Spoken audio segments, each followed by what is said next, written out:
But no, my dad, my dad would take me. He was into he loved going to see Rossan. He'd take because we couldn't drive, so we need to get our parents to take us to Keystone Corner. And he liked the art ensemble too. I remember him taking me to the art ensemble. He liked that, and he really, and they still listen to music. They still go hear all this stuff. They're still staying very vital, and but he's like a jazz era guy. Like he could talk about Basie's guys and Ellington's guys. I mean, thing is, at that time in America, musicians were on the radio. It's like the way people can talk about, the other Snooki. There's a Snooki who's not Snooki Young. Oh, you mean now? Yeah. The Jersey Shore one. And it's not Snooki Young. I always thought it was like Well, Snooki Young was like drinking. It's spelled with an I, not a Y. Come on. I just been hearing about it. And I thought, man, I can't believe Snooki Young's back on TV, and he's like, hanging out with all these like young Jersey cats, like punching out people at bars, And it's not Snooki Young. Apparently not. Yeah, but see now. Wrong gender also. Wrong gender, yeah. But it's about the same size. They're both small people.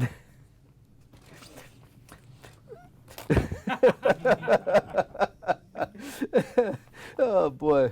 Okay, so moving back to these high school years. Yeah. These two trips east seem to have been pretty consequential for you. Oh yeah, because being at the Bennington summer camp, you've described to me in the past. That was here's what story. It was 1970, summer '76, and me and Peter, we of course described it downbeat. We see in the back, it's like Bennington Summer Jazz Labs, and man, this list, it's like Jimmy Owens and Chris White put together. And this is, Carter's the president. They're putting money into the arts. And Jimmy was really and Chris were both really smart guys, early into jazz education, got a huge grant, and check out who they hired. They had Ray Copeland, Charles Sullivan, Andrew Hill, Beaver Harris, Charlie Persip, Larry Young, Larry Ridley, Jackie Byard, Freddie Waits, I'm just trying to pull this out of my head, Pablo Landrum, Ernie Wilkins, Melba Liston, did I say Persip? Mayhem. Yeah.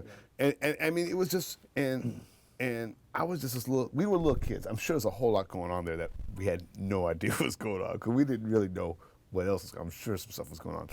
But Bennington, it's a good bet. Probably. Yeah, yeah. In 1976, I'm sure there was some freaky stuff going on. But we would do we were little kids. So we would do things like steal Jackie Byard's food and put people's shoes in the freezer. We were just silly. But David Amram came. All these far out people came, and we were really. I'll never forget. The interesting about being a kid is that you don't have all this prejudgment crap going on. So I just would think, well, if a record's a record, and if you're good enough to be on a record, then that's some jazz, So I'd listen to Freddie Hubbard, I'd be like, man, that's cool. And I'd see him live a lot. I'm like, obvious, like, wow. But then I'd hear Alan Shorter or Donald Eiler, and I just felt the same way. I was like, man, that's really cool. I like that. So I was actually we were playing, if you're playing real energy music, it's kind of silly to try to play like Freddie Hubbard, because it'd be, I almost felt like, I remember listening to Freddie on those free jazz records and thinking, yeah, I wish he would take it out a little farther, So we'd be playing that kind of stuff, and I'd be playing like Albert Eiler or trying to play like that kind of motion with, just very open, free with my valve, not really worrying about notes or harmony, just trying to get into energy levels. And I remember Jimmy Owens just sitting there and looking. He didn't make any judgment, like, man, like, you're crazy. He was just like, and he said, man, you might be able to do something with this. And, it was interesting because a year later at Creative Music Studio, there was a guy, Stan Shaffron, who passed on, but he was a very interesting guy. He had, mainly a freelance trumpet player, but he said to me, actually, he goes, look, man, you got to be careful. Because by then I was trying to play like Hannibal. And I could sometimes get that stuff. Like, how when you hear Hannibal, and he would, have you guys ever, Hannibal was like really an incredible trumpet player, and when you hear the stuff where he would get, like this thing I like to call like post-Coltrane trumpeting, which not a lot of guys do because it's very physical, and you need a drummer who's going to be there, and you need music like that. But Hannibal could get these like intense energy levels, and it's not really about harmony, and it's not really about rhythm. It's about melodic intensity. And I was trying to do that, which I wasn't really physically, I was pushing it strong more than I had. And the guy said to me, "You're gonna have to be careful because you could really hurt yourself." And he was kind of the guy that pulled me in and said, "You know what? If you're really serious about this, man, you're gonna have to deal more with the trumpet and get to be a better trumpet player because trumpet's a very difficult instrument, and most trumpet players at some point have some physical issues. I've been really lucky so far because I've kept a very scientific approach to playing it, but he was one of the guys early on kind of pulled me and said, you know what, you're on a very natural thing now, which is good, but you're going to need to get a scientific thing together.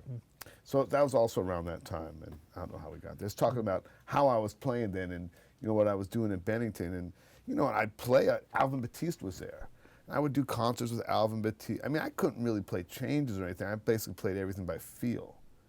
Peter could play change. Peter could play, had really great ears, and I was just, I had a good feel, and a good tone, and good time, but really no harmony to speak of, So you, through all these musical experiences, you keep up your grades, right? I mean, well enough that you get accepted to Columbia. Well, that story. And you come to New York in 1979. I wanted to go to Rutgers. And my dad's like, listen, I didn't work all this time to send some kid to Rutgers. He's like, if you're going to the East Coast, you're going to an Ivy League school.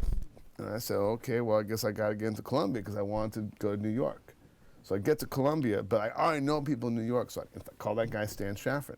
I say, Stan, I'm in town. He goes, okay.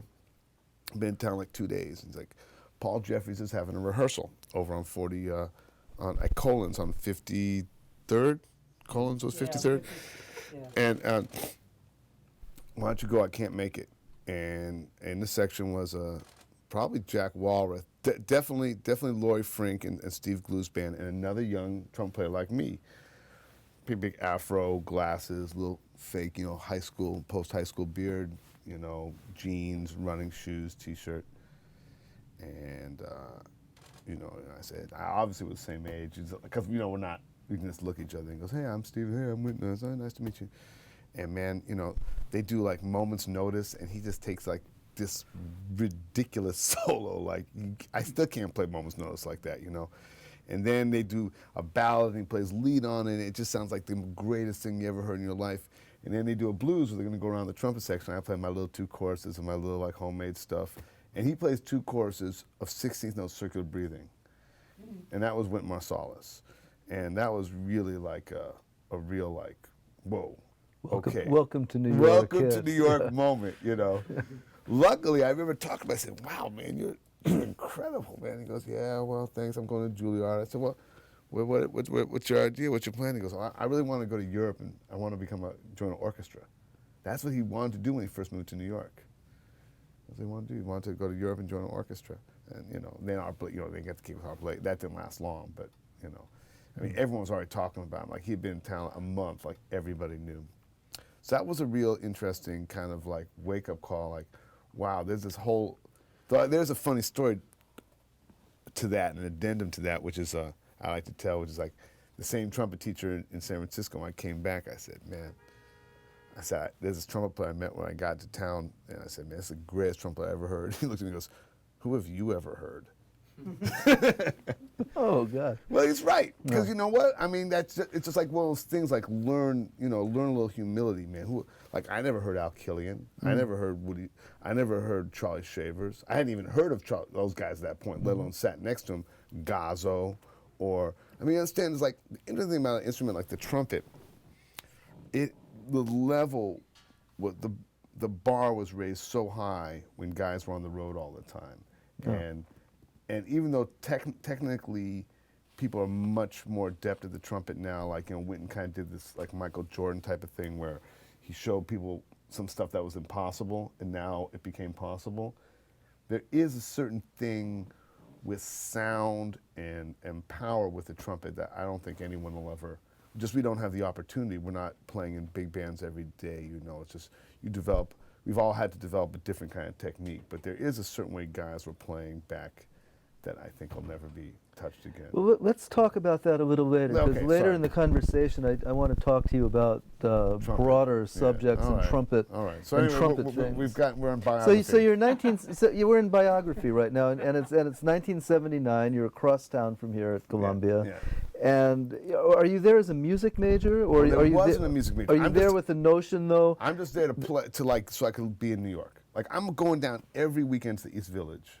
I'm going down every weekend, man. When I get done, I would go to either the Vanguard or Joe's Pub. Had not Joe's Pub, but Public Theater had a great series back then, and I'd go to the Squat Theater late at night and go 23rd Street. I'd either go see Defunct or Sun Ra.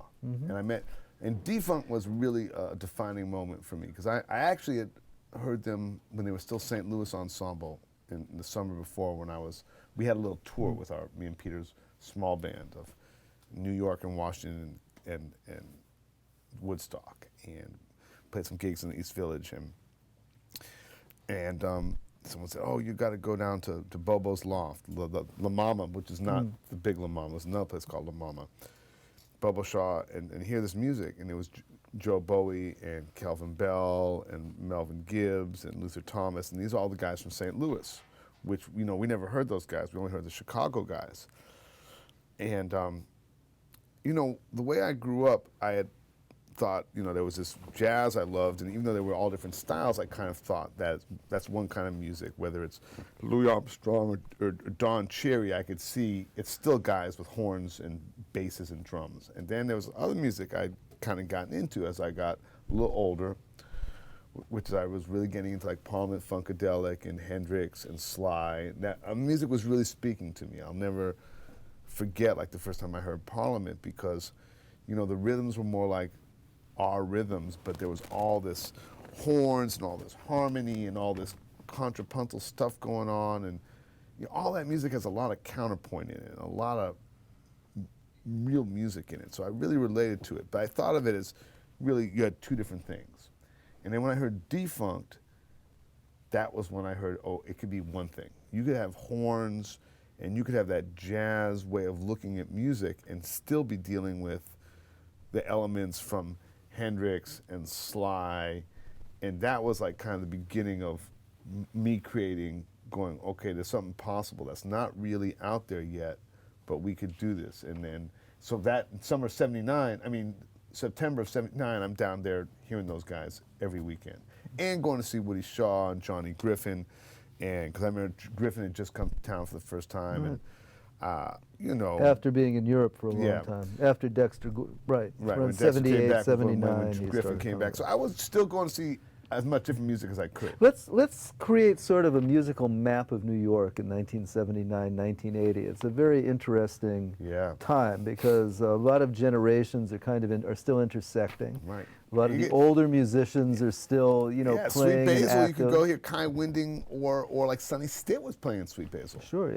you could hear Roy Eldridge if you wanted to on, right. on 54th Street. 54th Street to Jimmy or you Ryan's. could hear Joe Jones at the West End, or you could go to the Tin Palace and hear. There were a lot of different scenes. So just create for us a little bit of. That's kind of what it was. In fact, I forgot about it. I'll never forget. I saw Joe Jones, and he was playing rhythm changes. He was playing solo. That on the bridge. Boop, boop, boop, boop. He took his tie, like on the fourth beat. So you actually get to see that real stuff. Like the real, and I guess I must have seen Vic Dickinson there, but the person I really remember seeing was Joe Jones there. And Lester, that's right, I think, after he did the Schoenberg Orchestra with 100 people. And I think so. And there was also like places like, there were some places in the 20s like Black Beans. And I remember seeing some early Craig Harris stuff there. Hot Trumpets, there was the Hot Trumpets group. Right, remember that? Yeah, we okay. talked about that. I was at the Hot Trumpets. I was already working at that point. I remember coming to a Hot Trumpets gig, I think after a gig at Danceteria. And Winton that's the band that had Winton, Lester, Stanton, Stanton Davis. Malachi Thompson, and maybe it was Olu. Wasn't Olu? maybe Olu, maybe Yusef Yancey. There was one guy I never knew who he was. I think it could have been Yusef Yancey. It was I don't know. I think he was Was a he a Brooklyn guy. student or something? Well, in any event, so that's the. And then afterwards, I went to Wynton was living down at like right around the corner from NYU, and him and Branford were sharing a place, and I remember. I remember we went there. It was like, you know, it's pretty nice, especially because where my friends were living. You know, he had big TV, and we put on Star Trek, and I'm not gonna say anything else, but I just remember that. I do remember that he took out like this big ledger book, like I guess for tax forms. He had to. I remember how his nice clothes. That's kind of just, but you know, he was playing with Lester, and that what Lester loved Wynton. I mean, I remember Wynton would like sleep over at Lester's house, sleep on the couch. They'd play all day and sleep at the couch. There's a lot of stuff people don't, you know, this stuff's been written away, but you know, back when Wynton came to town, I remember Wynton and Branford playing with David Murray at Sweet Basil. And, you know, and I remember them playing with Rodney Barrage. I'll tell you, one of the best gigs, I don't know if you were there, Don, was the Walter Davis Jr. Quintet at Barry Harris's place. Jazz cultural thing. With Wynton and Branford. That must have been about 81. That was an unbelievable gig. That was really some great stuff, man. So like that, you know, the reason I'm picking them up is because we were talking about just what was going on, but you had so much different kind of music, and I was just observing. You know, I wasn't really actively participating in it. You know, I was just checking it out. I was just soaking it up, and I felt like a bit of a freak, you know, especially coming from the West Coast, because like we were all still kind of hippies, you know, and I thought that was the way you were. I mean, I'll never forget, like, I went to see a Frank Foster's Loud Minority at like a very nice club, and you know, in Berkeley, people really dress down, you know. I mean, you know, you might have some nice dashikis and, you know, big afro, but you know, it wasn't like fancy, like it wasn't suits. So I went out, man, I must have had my overalls and just looked unwashed, and I showed up, and it was like a nightclub, you know, and people are like wearing suits and women are wearing dresses. And I just never forget, man, going to see Frank Foster's band, just feeling like wow, I really missed the boat on this one, man. I didn't know you were supposed to dress up. At this point, though, so you know, you're a couple of years in New York. You're starting to make links and, you know, navigate the scene. Are you interested at this time in arrangement and in band leading and things like this? No, that all came later. That's all later. So you're trying to establish yourself. A, you're trying to still navigate school, right. And then B, you're trying to. What happened was I only lasted a year and a half career. at Columbia. So I came September '79, which means like by December '81 or January '81, I'm out. And I figured I'll just, and so I figured how this worked. I was already working gigs.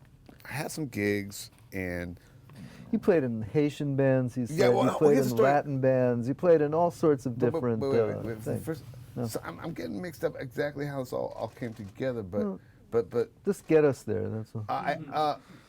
my first summer in New York, so which had to be summer '81. I went to see Sahib Sarbib's big band. They were playing down at the pier, what's now South Street Seaport, and I loved it. I was like, okay, this music I relate to. I can play it. I know how this music goes. I said I can do this music. Because the thing is, I could play big band music. I just wasn't that interested in it. You know, unless it was like Duke Ellington. I wasn't so interested in being like a swing big band. And I knew I wasn't like the right guy to be playing with Art Blakey. Like, I just knew that from right on. Like, that's not what I'm going to be doing.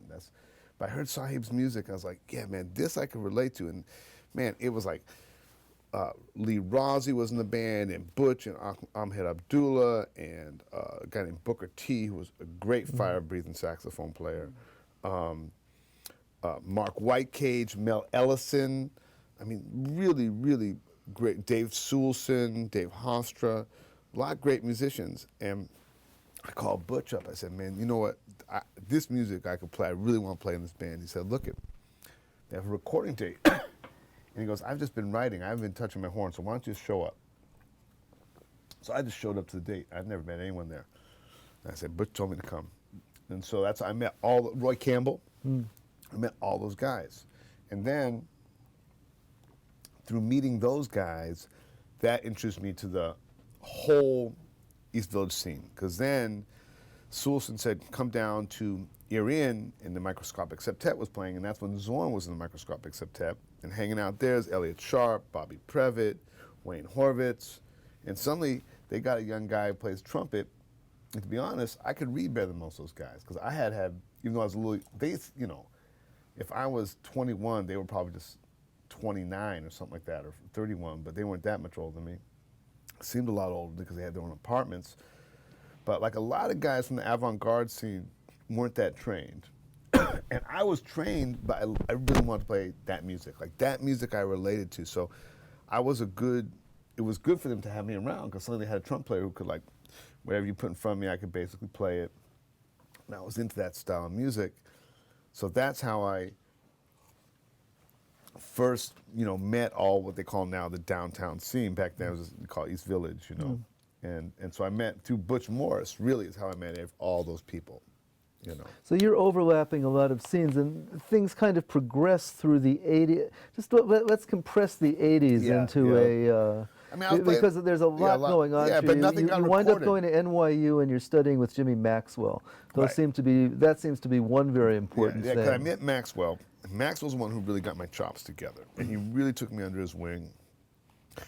And he's the one who really like cemented the Duke thing and the Louis thing. Like that is basically he gave me. So what do you mean by the Duke thing, and what do you mean by the Louis thing? That's like the cornerstones of the religion. And just how deep that music is. And the way Jimmy had learned that music was when he was a kid, he learned it off of 78s. So he had learned all that music by ear. And what he would do is he would give me Louis Armstrong solos to work on. And if you're a kid and you're trying to play like Clifford Brown and Freddie Hubbard and avant-garde music, and you look at Louis Armstrong solo, you say, oh, well, man, that's not that hard to play. It's like ba ba ba ba ba ba ba ba, and then you try to play it, and you go like, man, I can't even play this, because you don't have that kind of power. And Jimmy was the guy who, and it's now I'm starting to, as I'm getting older, to have the ability to play that. But he would just, it was about teaching me about the power of rhythm, the power of the quarter note, the power of the beat, and the power of the trumpet. And then, and how basically that everything came from Louis Armstrong. That in trumpet playing, Louis Armstrong's phrasing, guys like Jimmy Maxwell took Louis Armstrong's phrasing and brought that to big band. So when they were playing big band, we're talking about big band phrasing, you're just talking about taking Louis Armstrong's phrasing and putting that to written music and using it to lead an entire orchestra. And that was, so he really taught me about like the importance of how you feel that beat and the strength you need to play that beat. And then the Ellington thing, it was more like we both loved it so much, and he'd been loving it for so much longer than me, and he had, back then it wasn't like you went on the internet. It's like if you wanted every Duke Ellington record, you actually had to go and find them, and he had, and you couldn't find them because a lot of them weren't in print, but there were these French RCA editions, right? And you could get volume 1 through 25, because Jimmy was a very successful jazz, studio musician.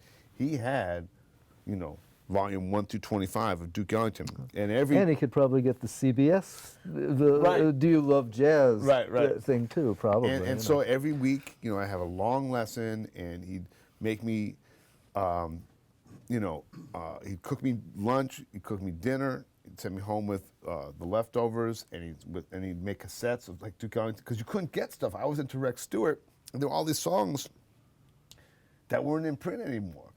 Like Trumpet and Spades, you couldn't find that anywhere. Like for my senior recital, I did Boy Meets Horn, and you could find that, but there was all... Your senior recital at NYU. At NYU. And so he helped me with that, and here's a guy, like when you're saying, well, he helped me with a plunger, he said, well, here's what, he gave me, I have it in a plastic bag, it's fallen apart, the plunger that Cootie had given him in 1942 or something like that. Wow. And so he was like showing me like, well, here's how Cootie did it. He's not showing me like, here's how I think Cootie did it. Here's like, I sat next to Cootie for 2 years in Benny's band, and here's how this worked. And so I felt like I was really lucky, and he said like some basic things about arranging that Mercer had showed him, and basically that Mercer asked his dad, I mean, I'm getting all this stuff secondhand, but he said Mercer would ask his dad, well, how do you arrange? He said, well, put your finger on the piano. Now you put another one, you put another one, you're arranging. And then I thought, well, that's great. That sounds good to me. And then the other thing he said to me, which always stayed in my mind, was that when Duke would write, he said, listen to this music. He goes, listen, the root and the fifth always go the straight guy. So you would have like a Otto Hardwick or Juan Teasel or a Shorty Baker or, one of those guys playing the root notes and the fifth notes, which are the ones that have to be right in tune. But the color notes, the minor third, the dominant seventh, the ninth, the sixth, those ones go to Johnny Hodges, those ones go to Cootie Williams, those ones go to Harry Carney. And it kind of gave me this kind of, real early on, this template about when you arrange music, not even talking about like writing arrangement, but arranging music, what character, it's almost like directing a play. What character gets what role? Who's the straight man and who's the man that gets, and that giving you an idea, like there's more to music than just music. There's drama in the characters of music. And I'll tell you something interesting, like it goes back to art ensemble and Rassan. I mean, one thing I learned from those guys is how much drama is in music. And I think that's something that I've been able to carry through, which is like the idea of music being more than just music. It's more than just the notes. Through this time, you're which became kind of a time where people were focusing maybe monodimensionally, on one, on forming scenes. This is very general, but neoclassicism, Right. The downtown, bebop. You're approaching things with what Anthony Braxton might call a transidiomatic attitude. Yeah. And so that in any given situation, well, I think you would always be apropos to the situation, but you seem open to taking in information from all of these areas. Now, from the way you describe Berkeley, it makes all sorts of sense. But how did that work for you career-wise in the 80s? I mean, because you do become part of you become more broadly engaged, I guess, performing-wise with a couple of different groups. Just talk about the way that started to play out for you, and maybe at the break, we can then start. After the break, we can start talking about your personal history as a band leader. I got together. No, well, you're still good at it, but I know, right? But your history as a band leader when you started to form bands. I like to say this. It's always like it's the way I used to describe it. When you have the larger your vision is, the harder it is to get in focus. So it was not very focused because I was hearing so much stuff and interested in so much stuff, so I wasn't like, what I'm saying? I wasn't anywhere near a master of any of it. And it was kind of on purpose. Like I said to myself, look, man, if I want to devote myself to playing like Clifford Brown, I knew if I sat there and practiced 10 hours a day, just that, I'd be able to do it. But that, I never wanted to do that, ever. Even when I was like 17, I was like, this is not what I want to do.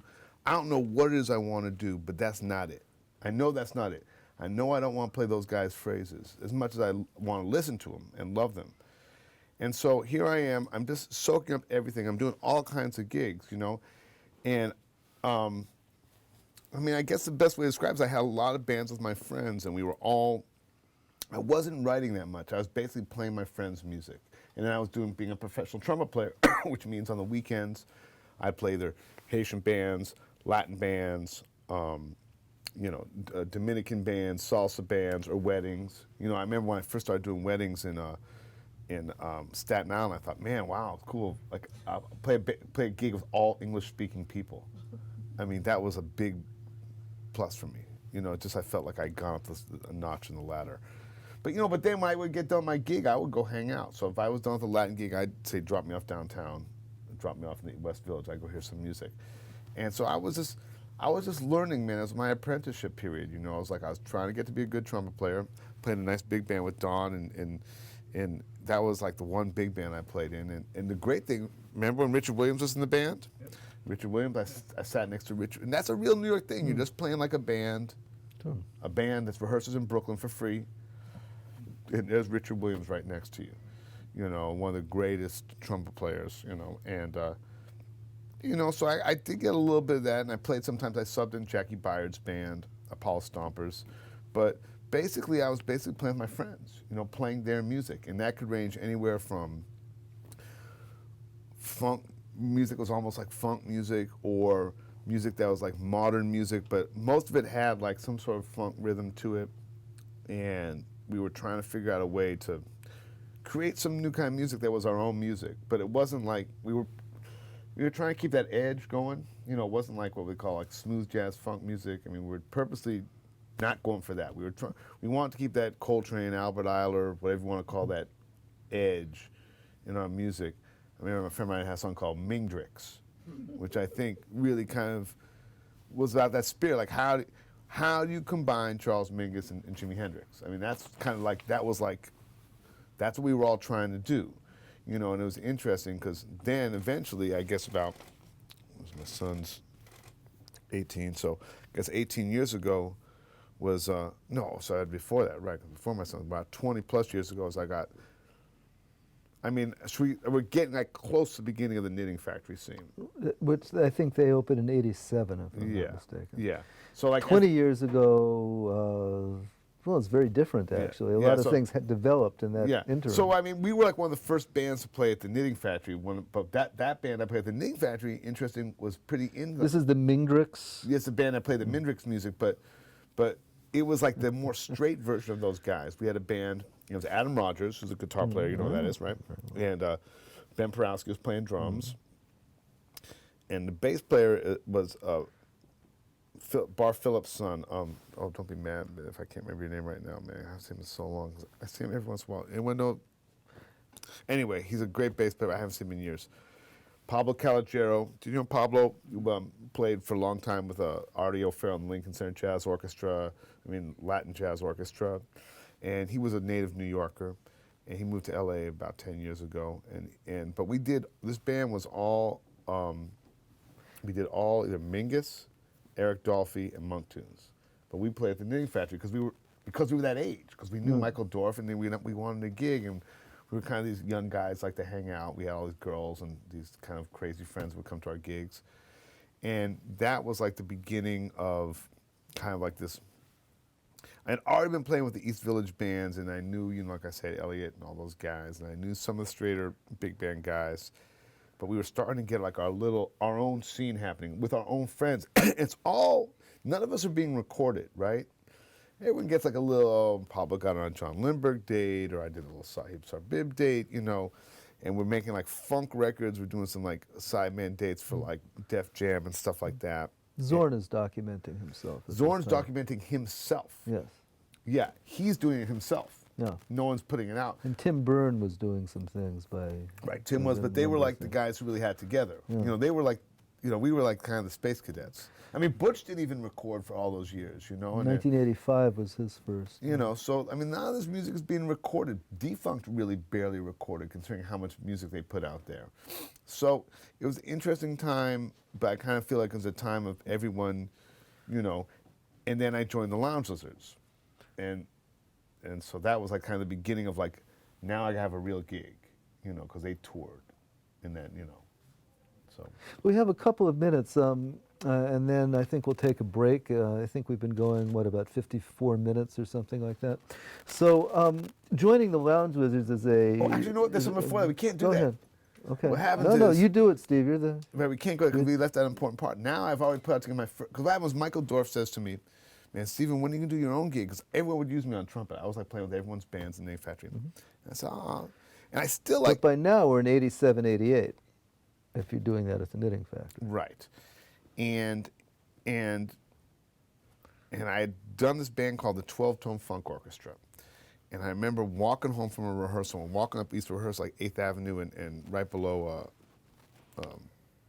Times Square. So 4th and 8th Avenue, they call it the Music Building. And we're walking uptown. Most of the guys were going downtown. 3 dudes walked uptown. Me, Dave Tronzo, and Marcus Rojas. So it was like myself, a slide guitar player, and a tuba player.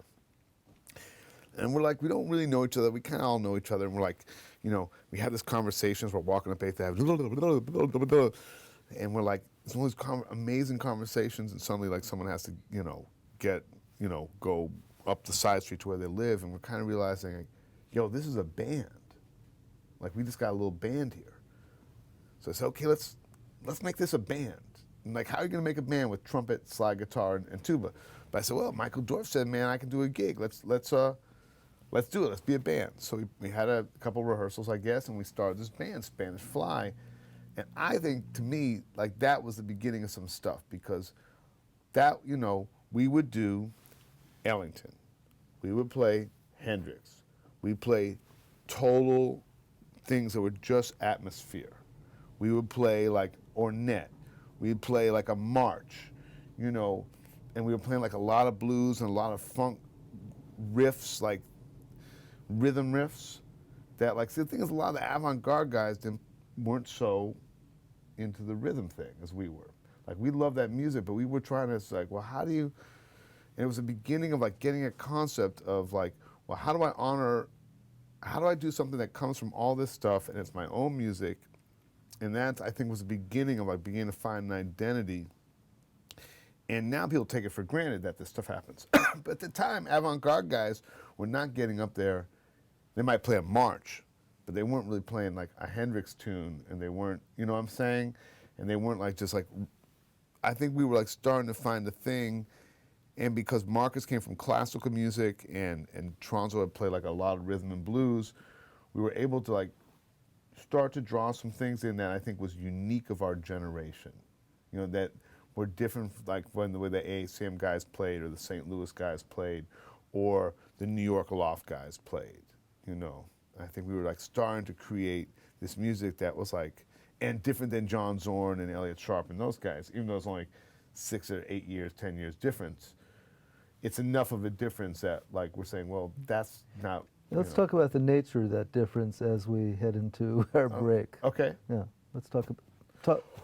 Well, what I think is it's a little more, we were all like a little more schooled.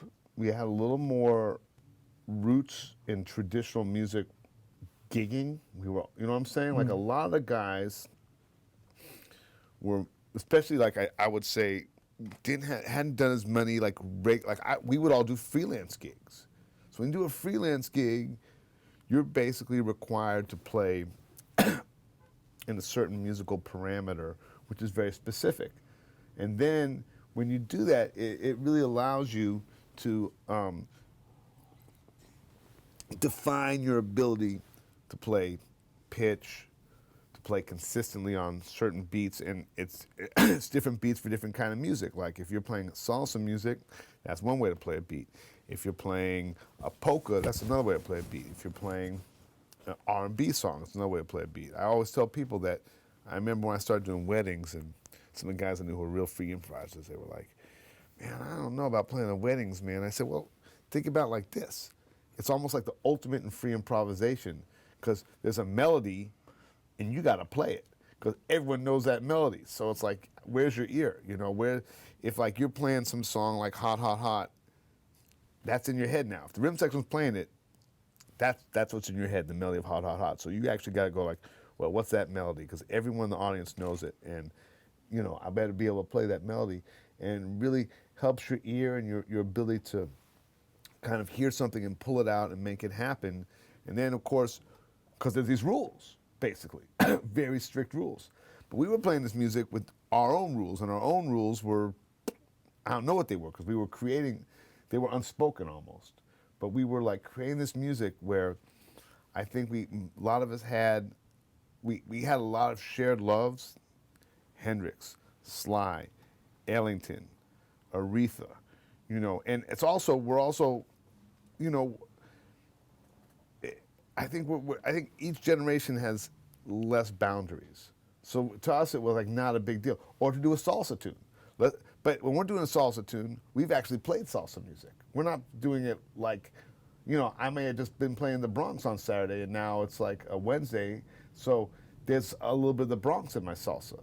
And, and maybe I have had the chance to sit next to Britt Woodman. So when I play a little Ellington, there might be, not a lot, but there's going to be a little bit of that rubbed off, And my teacher was Jimmy Maxwell, so I had this kind of stuff. And I think what started to happen was we were starting to pull in other elements into like this music that hadn't been there before. Now, is there a self-conscious irony involved in addressing any of this stuff? I mean, in a broader cultural sense, we're kind of in, you know, the postmodern age when you have these kind of distanced picking up of a lot of different genres. No irony in that. No, not at all, man. It's just like this, I'm reaching way ahead, but I'll never forget, like one of my proudest moments was one day Jesse Davis came up to me outside he had been living in Europe, and he was back in town, and he came up to me and he said, man, you're doing it, man. You're making the music in your own image, which I really think is like the ultimate thing you should try to do,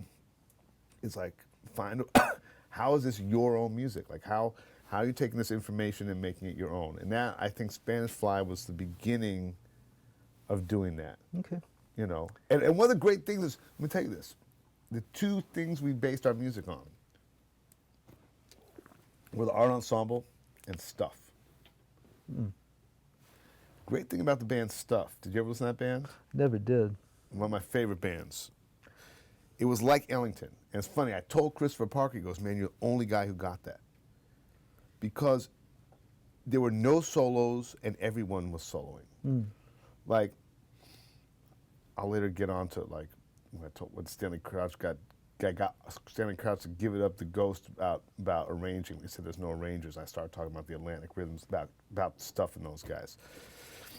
Thinking about those guys, I was already like I had my own in my head. I was going like, look, I know when I go hear Dexter Gordon play, man, that's amazing. And I can hear his solos 30 years later. I can hear a solo in my head that I heard live. And when I go to hear Freddie Hubbard and when I hear Woody Shaw, man, and I said, and I know I can't do that. Like I know I can't, I'm just not, I'm from a different era. I just can't get up there and play this solo that's like so great. But there's something I can do. And when I heard Ellington Stuff, it's like, that music's in there, but it's not like a solo. It's not like, it's like this one thing happening that really pulls people. It's like, it's ensemble music. But using all the techniques of soloing, but it's ensemble. The idea is like, and I think that's what Spanish Fly was doing, and that's what the art ensemble did a lot. It's like you're creating this music through everyone's strength together, as opposed to one person playing with the rhythm section. And we didn't really have solos that much. I mean, we had solos, obviously, stretched out song and took a solo, but basically. I remember what Tronzo's like if you don't know his music, he's an incredible slide guitar player, but also like the greatest. Like no one's ever, including the kid who's so famous on Columbia, who played the Allman Brothers. What? The great slide guitar player is married to Susan Tedeschi. Derek Trucks. I played with him, and he's the only guy I heard besides Tronzo. I even told him, I said, man, you're the only guy. He goes, yeah, I know, most guitar players don't have good pitch. I'm like, that's for sure. And one time I tried to say, man, I ain't getting this band to play backup guitar to some trumpet solo. He yelled at me, man. This guy wanted to take like 12 bars or something like that. But basically, and so I had to learn how to play some rhythm trumpet. And it was like the idea of like, creating this music where like, okay, how do we do this? We were creating ensemble music. We were creating music that were of three equal voices. I think you hear more bands like that now, but we were doing this in like '87. Right, where everybody could play any particular part at any time. Part 2 coming up with Stephen Bernstein on Harlem Speaks, January 13th. Harlem Speaks. That's the theme song. Stephen Bernstein. So, okay, that's the intro to Harlem Speaks. Okay, anyway. And a wonderful one it is. So you were talking about forming the group Spanish Fly and kind of crystallizing a lot of the ideas that you've evolved and developed since. Right. And around this time, when maybe 85 or so, 86, you joined the Lounge Lizards. I think that's 89. No, actually. It wasn't until 89, yeah. So it's afterwards. That's a kind of consequential gig for you as well. I mean, for several reasons. One of which is that the group was popular and it toured a lot, so it kind of gave you an international platform right. and got your name out there and maybe, you know, put you in somewhat different circles. But also, it was a very curated band. Right. You know, I mean, he was dealing with a large spectrum of music. I mean, from, you know, an Archie Shepp sort of presentation to, but it was very curated, Yeah. and very presentational. Yes. It was almost like a play where he was like a director. Like once the show was set up, that's the way the show was. And you, in a lot of your music, has taken on that sort of shape, and you've talked about some of the sources of it. You Yeah. know, the Art Ensemble of Chicago being an early one, and other things. So let's take Lounge Lizards and Spanish Fly as a way of talking about the development of your ideas. Let's say up to when Hal Wilner asks you to do Kansas City. Okay, well, I mean, that's very general, Yeah, but yeah. you'll start talking and I'll So- start asking. so we're talking about like, well, the Lounge Lizards, first of all, it was a great community of musicians. I almost felt like that was like, you know, you had the guys from Basie's band together, you know, and they all went on, you know, Frank West and Clark Terry and Joe Newman and all those guys that went on to do things together later on, and the guys in Woody Herman's band together, you know, the Candolis and Shelly Manne and those guys. I felt like the Loungers was kind of like that kind of crew. Like we were a crew. Like once we were all in that band together, we created a crew of musicians. And John was he wasn't dealing with harmony at all. I mean, not even like really much of a 5-chord. Basically everything was 1-chord vamps, but very polyrhythmic and very much into counter melodies. And so it was a lot of like melody on top of melody, rhythm on top of rhythm, sound on top of sound, and he was great at structuring that stuff. And he taught, anyone who went to that band learned a lot about structure, learned a lot about presentation. You know, he wouldn't, you know, he'd make us run on stage, because he's right. You know, no one wants to see like, you know, a guy like, you know, walk on, look at myself. No, we would like run on stage, you know, get down, run off stage, and it was exciting, you know. So anyway, I mean, he taught a lot about stagecraft. He was great at talking to the audience. A lot of my shtick, my talking shtick, came from him. He was great, like taking like these really, just like the stream of consciousness stories and developing them. And and then, like I said, then of course that's how I started going to Europe, and that's how I started to meet promoters, and that was like the beginning. You need to get an entree into anything in this business. You need an entree into it. So that's my entree into like the world of European promoters and festivals, and that's happened. And around that time, Spanish Flies, like John was looking for a trumpet player, and Spanish Fly had just recorded, so I sent him the recording of Spanish Fly, and he really liked it, you know. So that's how I got the gig. Also, Hal Wilner was a big fan of Spanish Fly. And it's very interesting because, like I said, I wasn't sure what I wanted to do in New York because I thought I was going to be like a loft jazz guy, and then there was no loft jazz. That disappeared. And like I said, I knew I wasn't going to be, you know, Art Blakey's trumpet player. It just was not who I was. Like I said, I'd go see him, man. You know, I would just go there, I'd be grooving, you know, and loving the music, but that was not me, you know. But it's interesting, the two things I heard that I really wanted to be part of, well, Sahib, 3 things I said, which I did. Hal Wilner, when Hal put out his first records, I was like, this I could relate to. And I was noticing he didn't have any trumpet on almost any, except Wynton. Interesting thing, going back to Wynton. Wynton's on the first Hal Wilner record. What is that, Lost in the Stars, or is that the Nino Rota record. The Nino Rota. The Nino that's Rota record, it's Wynton and Branford's first recording. They're on the William Fisher arrangement. And it's also Frizzell's first recording. And then I heard the Lounge Lizards, especially the score to Down by Law, and I was like, yeah, man, I could play this music. This I really like too.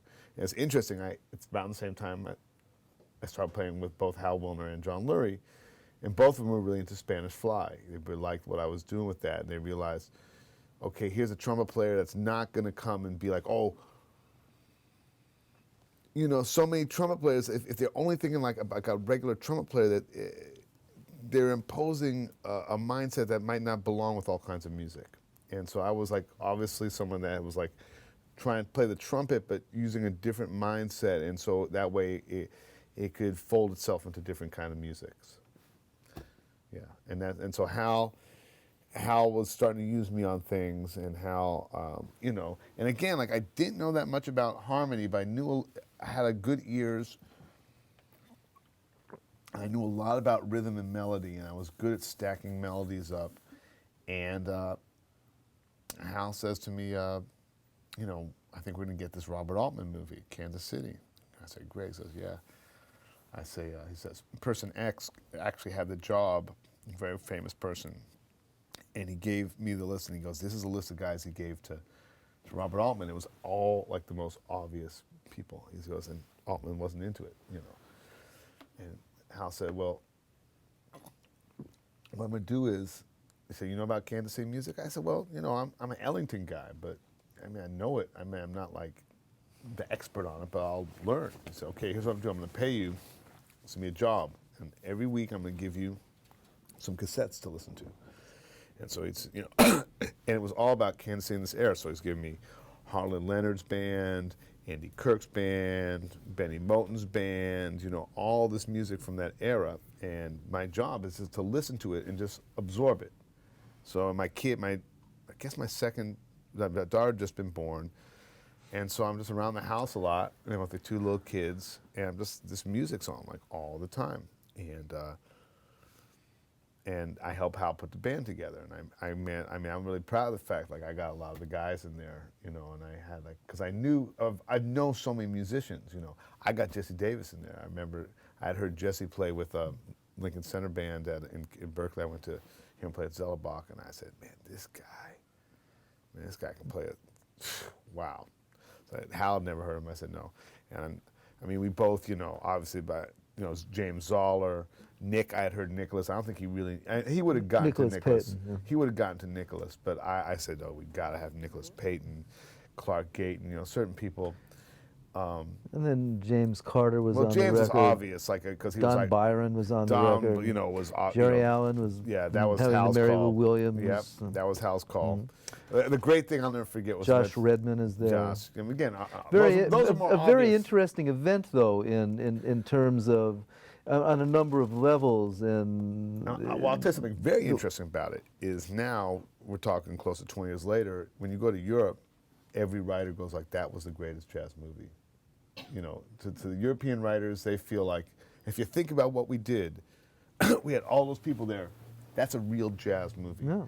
There's, you know, you're getting the best, some of the greatest jazz musicians alive improvising on camera, and they're going for the jugular. I mean, I'll tell you something. That tenor battle between Craig and Josh Redman, and the tenor battle between James Carter and Josh Redman, and everything Nicholas Payton plays, and David Murray, and the Queer Notions with David Murray and my man on guitar, Russell Malone. Like Russell Malone, like takes the solo right after David Murray, and just.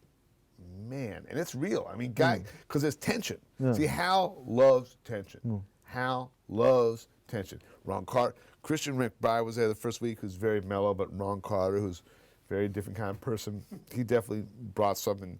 And Ron was so, I mean, and just having guys like that. And, you know, and Ron, I was very nervous about with Ron. I came to him, I said, listen, Mr. Carter, I'd like to introduce myself. I'm Stephen Bernstein, and I've ended up with a job as the musical director of this, and it's not the job I was really supposed to have, but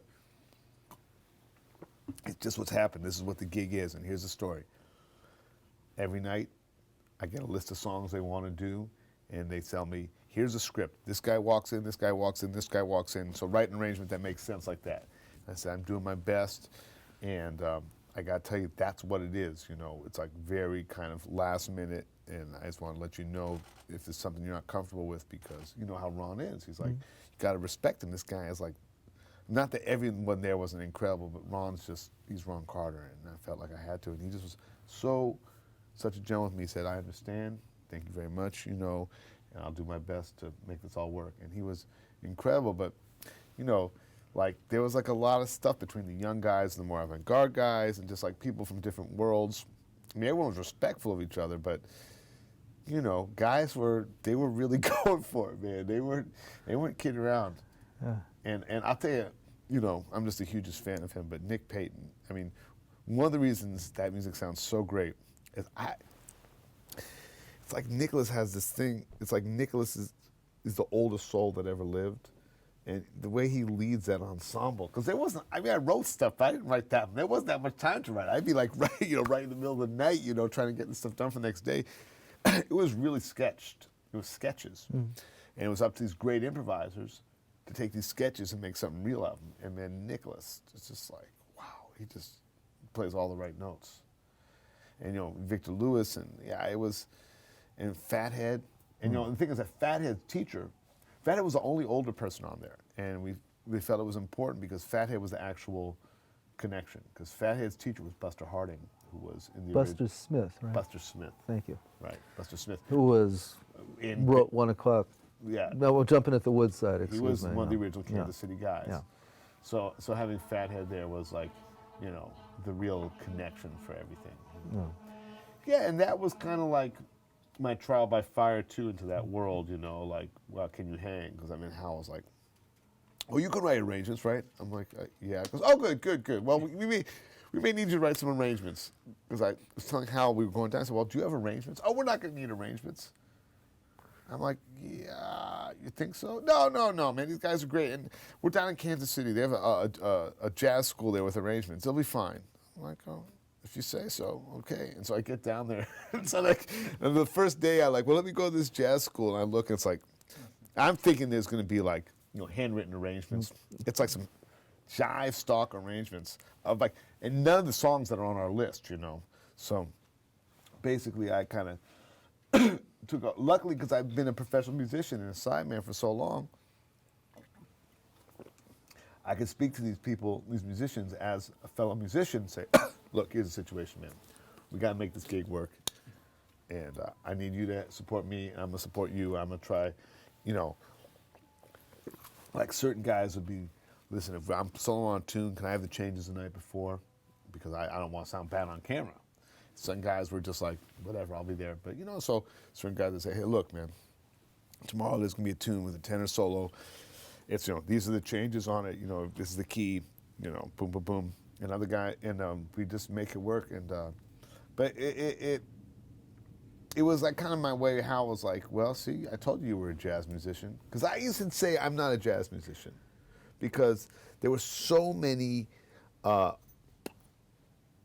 seemed like so many people were fighting over what the word meant. And I was like, well, then I don't want to fight. It's like, then, But it kind of like how at the end of that house, I'd say, see, you are a jazz musician. I said, oh, maybe I am, but I'm, I got us through this gig. We didn't get fired, and we came out with some really good music. And then Verve ended up recording that, and we ended up taking that band on tour, which was really an amazing experience. We took that band on the road, and Verve paid for it. The Seagram's family paid for that. Wow. The Branoffs, what are their name? The Bronfmans. Bronfmans, yeah. They had bought Verve. And we did a 3-bus tour with Charlie Hayden's Quartet West, Joe Henderson Trio, and the Kansas City All-Stars. Those were the days, huh? Those were the record days, industry baby. could do that. Yeah.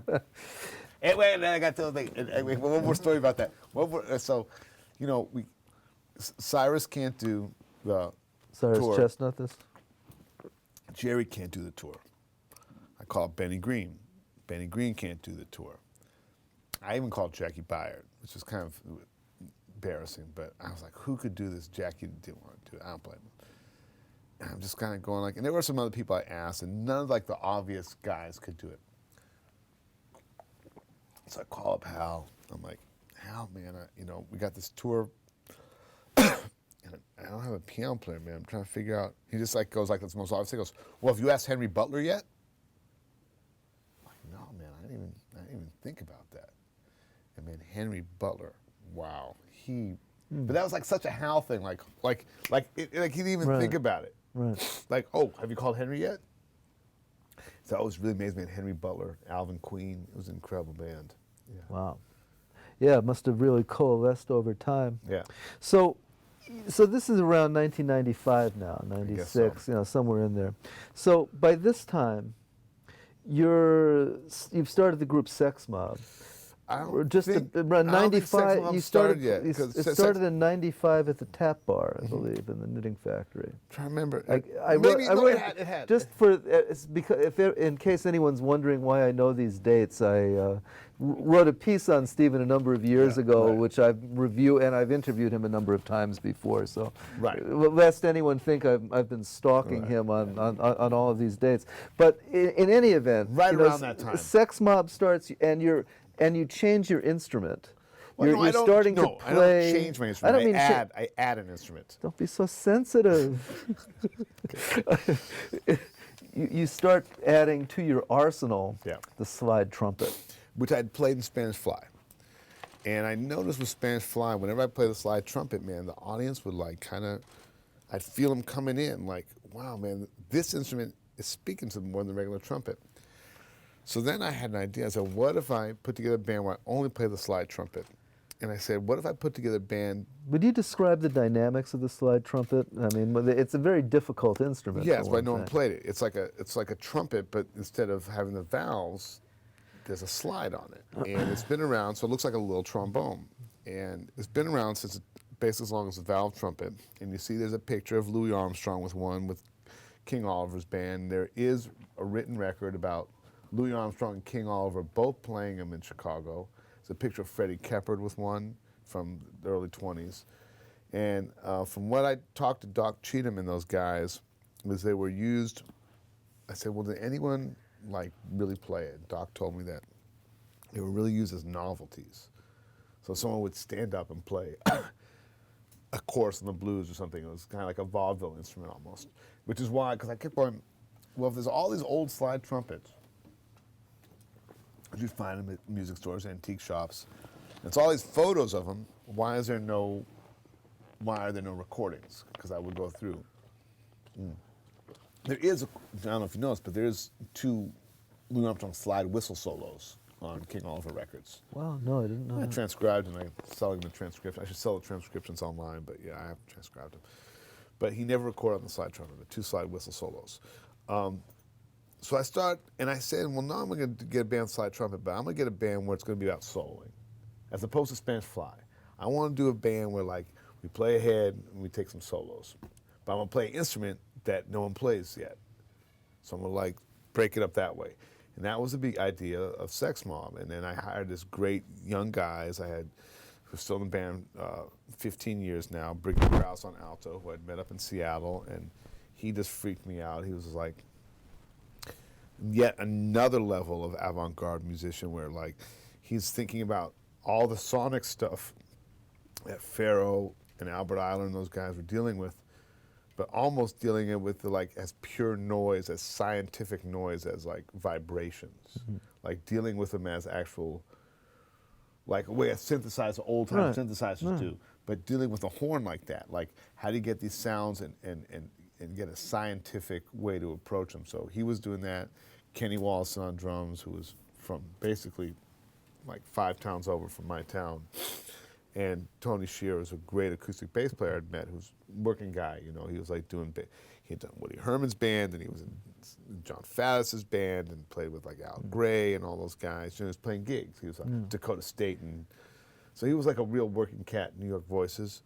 And we started this band, Sex Mob. And the slide trumpet is it's a difficult instrument to play, you described to me, because because you have very little room for error, right? I mean, you can only you have a lot of room for error. Or a lot of room for error. Yeah. So there's a real precision that's involved in it, and yet Right.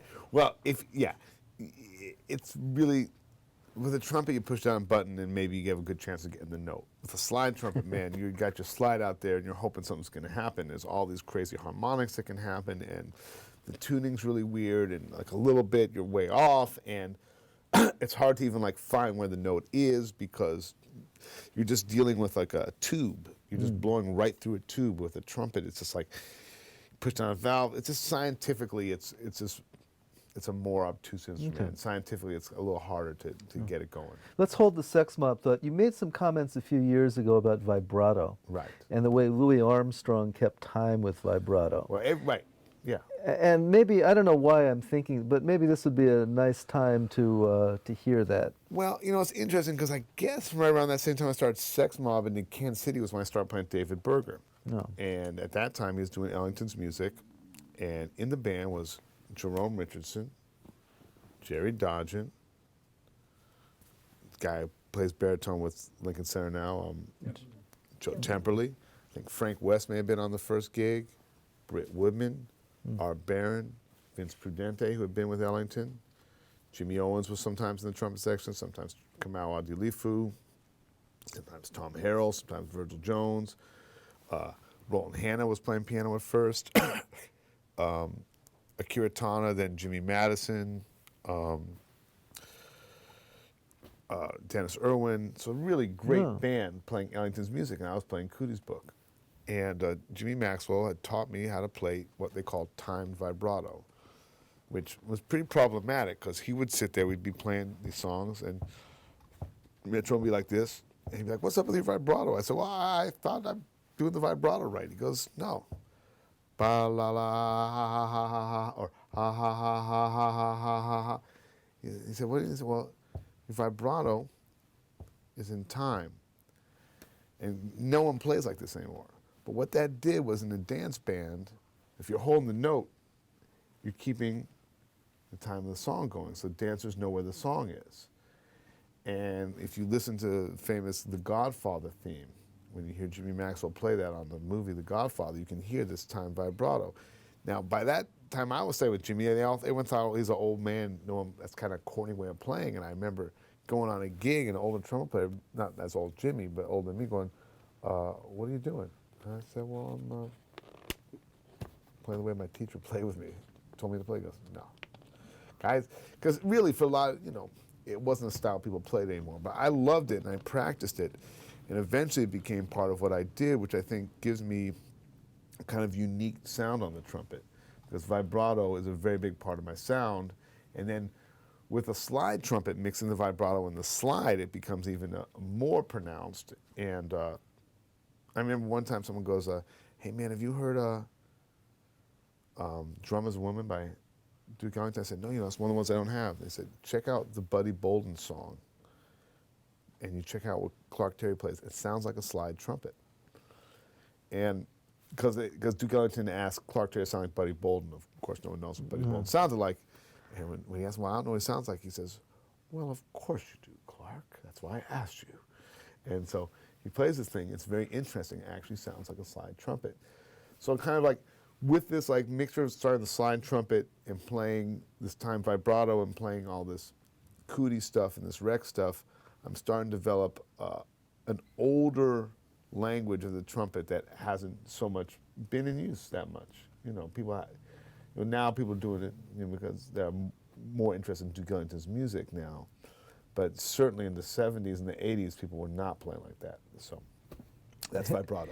And did you, back to Sex Mob, you're very much, it's very much an arranger's band. You're, kind of reflecting your sonic ear. Are Right. you orchestrating in that band Oh, yeah, all the towards time. the qualities of the slide trumpet, towards that sort of wildness and indeterminacy?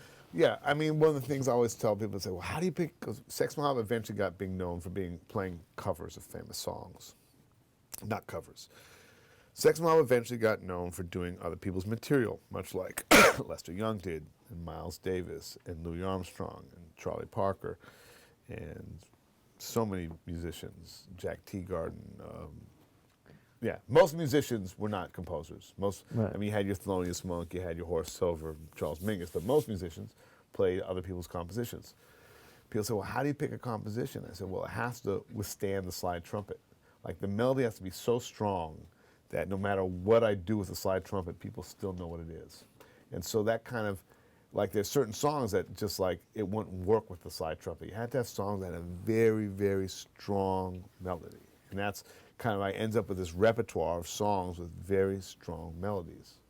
Whether it was a Hoagie Carmichael melody or a Nirvana melody, it didn't matter, but it would be like a song of, it couldn't be any Nirvana song or any Hoagie Carmichael song or any Ellington song. It had to be one that could really kind of be played by the slide trumpet and still be understandable. Yeah. Then, now there are two other bands I want to talk about of yours, or one band and then one project. Around 10 years ago or so, I'm unclear on the dates here, you kind of coalesce several of your interests and form an orchestra, the Millennial Territory Orchestra. November 1999. There you go. And it seems to be a direct offshoot of your research on Kansas City, because you're basically creating at first on the spot sort of head arrangements based on the older territory band music and music from the 20s and 30s that you'd absorbed, and then it starts to coalesce into something a little more curated, although no less spontaneous. Right. So let's talk about that, about how that came about, and again, how your thinking process evolved in the process of creating a sound for that band. Well, what happened was, I've been thinking about it. See, I'd started listening to music as a job for Hal. And it kind of like I'm a very addictive music guy. Most of my personality is not addictive, but musically I'm very much an addict. And I couldn't stop listening to it. I keep getting more and more. I'm getting finding these CDs of people's personal 78 collections and stuff, and getting all this great music. And I just keep listening to it. And we had a Friday night gig at Tonic. Started at midnight, and it was getting really popular. I mean, you'd get 200 people on a Friday night. Which band? The Sex Mob. The Sex Mob, yeah. And Bill Frisell goes and hires my rhythm section. I mean, God bless them, man. They get hired by one of the nicest guys in the world, one of the greatest guitar players. Unfortunately, it kind of eats into my ability to work. So I got these Friday nights, but no band. I said, well, okay, this is my opportunity. Let me put this band together. And I kept going well, yeah, but how am I going to do it? And I was going through my head, well, if I get, am I going to get a straight ahead rhythm section? Am I going to get guys who kind of play more free in the rhythm section? And eventually it just ended up being who was available that first Friday night? Well, those are the guys who can do it. And I showed up and I had a couple tunes I had transcribed by Tiny Parra, who was a Chicago band leader from the 20s. And a couple of the tunes from the Kansas City things I was listening to that I'd always been fascinated by, but we didn't do in the movie, but I had kind of been listening to, and then some, maybe some Sex Mob or Spanish Fly tunes. But the idea was, let me take this orchestration that they used to use for the territory bands, which was they didn't have a full big band then. They usually had 2 or 3 trumpets, 1 trombone, and 3 or 4 saxophones. That's why, and often they had violins for the sweet music. So I said, well, I'm going to even bring it down. I have 1 trumpet, 1 trombone, 1 violin, 1 clarinet doubling on soprano. No, clarinet doubling on tenor, tenor doubling on soprano, and baritone doubling on soprano. Because there's a thing that Don Redman started called the clarinet trio, which a lot of these old arrangements had. But no matter what kind of saxophones they were playing, they get to a trio section, and they'd switch either 3 clarinets or 3 sopranos, and you have this kind of high thing written in 6s or 3rds, kind of like this. You'd recognize the sound, and I said, well, that's the kind of event I want to have. I want to have those clarinet trios. I want to have the trombone. I want to have the sweet violin, and I had a banjo originally, acoustic bass and drums. And I said, what would happen if we take this sound that hasn't really been utilized in a long time and just started playing music? And that's how it started. And first gig was great. I don't even think we had a rehearsal. I think we just met downstairs. We may have ran through some music downstairs and went for it. The second gig was the night of Lester Bowie's memorial service. And I was, needless to say, really kind of wrecked emotionally, because you have never seen so many grown men crying as Lester's memorial. I mean, some of the toughest cats I'd ever seen in my life were just so broken up. And, in honor of Lester, late now, it's midnight, had an fairly early service, and I had, in honor of Lester, I had a nice drink and a nice cigar, and I'm on stage, and I just say, let's start with St. Louis Blues. And it was just like this emotional catharsis. The song just rose up by this band. And this guy comes up to me afterwards. That was incredible. I run the Pori Festival. No, I run the Molde Festival. I want you to come bring this band to a Norway. Molded Festival this summer, and then I'll get you a gig I'll book a whole tour around it. I was like, great. So now it's our second gig. Lester's now giving me a career. And we've played St. Louis Blues at the beginning of every single set we've ever played. There's no arrangement. I mean, arrangement is built, but it's always a bit different. And that's how that thing started. And it gradually, and then Doug Womble eventually joined the band, and he started bringing his guitar instead of his banjo. And singing Viper songs. Well, let me get there. Oh. Let me get there. First, he switches from banjo to guitar. I'm like, well, but I said, man, the guitar sounds good. So now we don't have banjo anymore. And we had done a concert of reefer songs. Because, you know, I'm always into like, one of the things that I got from the AACM and from Zorn, what Zorn got from the AACM is you don't do gigs, you do events. You don't just go Stephen Bernstein Quartet. You do MTO plays reefer songs. So it's just a gig at, I think, the Knitting Factory. And I said, I'm gonna do all reefer songs. So I put together a book of reefer songs. And we get done with it, and Doug Womble says, you know, next week, he says, you know, I can sing some of that music. So yeah, I don't even really know this guy. I had met him at like a, you know, a King Oliver, you know, a band that did King Oliver's music, you know, gig, playing straight, you know, or Jelly Roll. I get to playing Jelly Roll's music, but King Oliver and Jelly Roll, like that style of music, but really, you know, the kind of band where they do it like the exactly like the 78. I said, okay, he sang. Wow, I was like, wow, man, you can really sing. And so one day, I live up in Nyack. One day I'm walking through the mall. We got this crazy mall. It's like huge. I'm walking through there, and in my head, I'm hearing,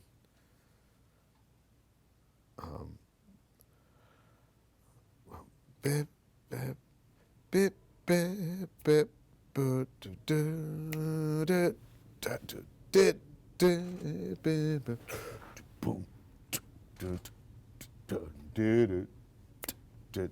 I'm hearing Signs Feel Delivered, but like as this like Kansas City song. I said, man, I got to write this out. And I write it out, and we do it. And I called Doug. I said, Doug, can you sing Signs Feel Delivered? He goes, yeah. I said, key F? He goes, yeah. I said, okay. So I bring an arrangement. And now we got this band. Before we'd just been doing songs from the 20s and 30s, maybe early 40s. And now I realize, well, now I know this language. Now I can start to bring everything else in, because now this language is just something else that's part of me. And then after that, it's like, oh, now we can do Prince tunes, we can do the Grateful Dead, da-da-da-da-da-da-da-da. But it's always utilizing this, this sound and this feeling, you know, these things that I got from this music. So that's kind of what happened. Then around 2001 or 2002, you released the first of 4 diaspora records, sorry. I've got down here Diaspora Soul, Diaspora Blues, and Diaspora Hollywood. What's the fourth one? Diaspora Suite. I don't know that one, Stephen. I'll have to research some more. Yeah. In any event, the first one of them is Diaspora Soul. Right. And in this one, you select a cohort of, you know, cantorial songs and sort of, you know, vernacular. Not so many cantorial songs, mainly songs that every Jew knew. It's like the standards, the like, yeah. You corrected me on that years ago as well. Yeah. No, but then you put them to kind of Gulf Coast beats. Right. And you sort of articulate this notion of, you know, a Gulf Coast way of hearing rhythm rather than just a New Orleans way. It's sort of Cuba and New Orleans and this whole melange of Gulf Coast beats. And it's on Zadok and Zorn's Jewish music series. Yeah. Hence bringing you into sort of the mapping identity through music trend that I that's didn't been want to do. so prevalent for the last 15, 18 years. So let me give you what happened. So Zorn says to me, you know, Stephen, you're always putting stuff out. You're doing stuff for other guys, and you're writing arrangements for this guy and for the lounge lizards, and your name's not out there, and you got Spanish Fly, you got Sex Mob, but you don't do anything under your own name. He said, you should do something under your name, you know. And I said, okay. We got this Jewish label. I said, you know, John, I don't know, man. It's like, for the very reason I don't have something under my own name, I don't want like the first thing that comes under my own name to be like, hey, he's a Jewish guy, he's putting out Jewish music. This is okay, well, just know that like if you ever change your mind, I have an open offer. I said, okay, thanks. So I'm thinking about it. He goes, well, man, you know, Jewish guy. Yeah. But like, it's like, well, it's an opportunity to make a record. So why don't I just do it, man? It's like, I talked to the guys at Spanish Fly, you know. I don't think at this point, there wasn't even a sex mob yet. And I said, I got an idea. I'll do a Spanish Fly, and we'll do all like Israeli war songs, you know. Because we thought it'd be kind of cool, because like all our guys in the band were kind of violent cats, you know. So I figured there must be like Israeli war songs, like, oh, we'll kill the people and we'll defend our people, like this. And so it's like, no, I don't like that idea. I'm like, okay. And then like I had like another idea, and I called my Zoran, I got this other idea. Nah, I don't like that idea. No. And I had like another idea, my friend, you know.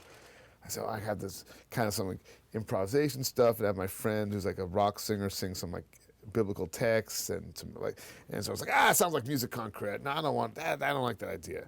So then I just like, well, screw it, man. Like, I didn't want to do it in the first place, and every time I come up with an idea, he doesn't like it. So, you know, I'm not going to do this. And then I always tell the story. I was like, I've been listening to like a lot of New Orleans music. I've been really digging like how much the R&B stuff was connected to the traditional stuff, and that was actually a lot of the same guys, like the guitar player, Justin Adams. No. And there's a guy, guitar player, and he was Little Richard's guitar player, but he also played like traditional records, you know. And Eddie Bow, who was like had Check Mr. Popeye, his uncle was Peter Bocage, who was like played violin and trumpet, was like one of those guys who was like a real New Orleans musician, like dance musician, not Louis Armstrong, like pre-Louis Armstrong guy. And like, I was like, man, you know, like all these guys, like some of them, they're like doing marches in the morning, and then they're doing R&B gigs at the night. Right. I mean, I think it's all like the same stuff. I'm like just listening to stuff, and George Buck had put out these great books, and I'm reading these books about the history of the brass bands. I'm realizing, oh, these are all the same cats, you know, do the R&B records. And I'm backstage at a Jewish wedding, and I hadn't played one in a while, and we're about to do the Jewish stuff. I said, well, let me go through the song so I make sure I have it in my head. There's a song Hussein called Mazel Tov.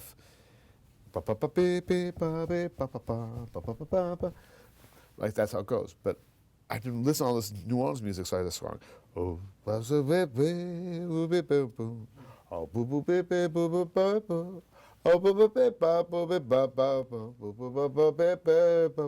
like, wait, this is the same song. This is the Jewish stuff and the New Orleans stuff. And then like this thing clicked in my head, like, oh, I could do that music with these rhythms, and it's gonna fit perfectly. So I called up Zoran and said, man, I got this idea. He's like, great, I'll send you a check, write the music, you know. And that's why I put out this, that became the idea for this record. Like the idea is, you know, a lot of that Jewish music, there were these old melodies, and by the time they kind of got codified, it was like the turn of the century, and everyone was like kind of in this very jumpy ragtime rhythm. So it just stuck there, but like that was never my rhythm. I'm from Berkeley, man. We were in some groovy rhythms in Berkeley, man. We were laid back, you know. We were like, we were some laid back. I found some pictures someone put online, man. We were like some beautiful people, and I was like, man, if you were California in the 70s, you were like laid back, beautiful person, you know. Like Tal Parra said, you know, what is hip, you know. I don't know if they're words, I'm not gonna say them, but you know, go down now to the nightclub and whatnot, you know. That's the kind of people we were. Because that's the thing about growing up in California. You weren't Jewish or white or black. You were like Californian. It was like really like this new identity we had created.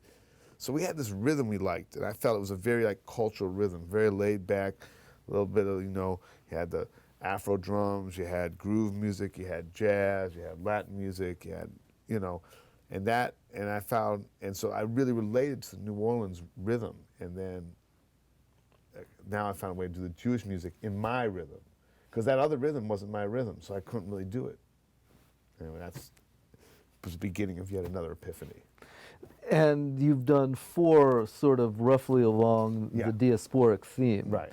And it's been you know, which is a fairly substantial body of work. Yeah. I mean, once you do 4 recordings on a theme, Yeah. I mean, what are some, I guess maybe you distilled some of the things you learned about it in what you just were saying, but you know, one of the recordings was with Sam Rivers, kind of more of an instrumental record, really, where the songs were more frames for solos. It seemed to me. I don't know how you thought about it. That was Tell a little bit about each of those was days. the cantorial one. Yeah. That was the one where I had, at the end of Diaspora Soul, I got this cantorial stuff, but it was pretty straight ahead. Basically, I transcribed the cantorial solos and put them over rhythm.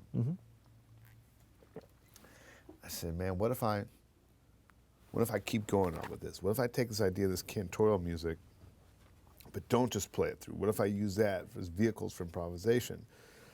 But I said, I don't want to do it in New York, because as much as I love all my New York brothers and sisters, so many damn records made in New York. So many darn records made. So many records made in New York. You can cut all those swear words out. I don't want to make another record with like these same rhythm sections everyone's using. And I'd done a couple gigs with Sam Rivers Trio down in Florida, and I loved the way they played. It was very different than New York guys. Like, I've always kind of felt like I don't want to do stuff everyone else did, because it's not going to be any better than them. I mean, how am I going to make a record better than like Joe Newman, or Miles Davis, Fats Navarro? So these guys played another way, and it was very free but very rooted. So I called him up. I said, look, man, if I come down to Florida, the guy said, I got a recording studio in my house. I said, well, I'll come down, man.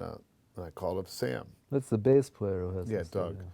And I called up and said, hey, Steven. And Sam's been we've done some double bills with Sex Mob and Sam's group.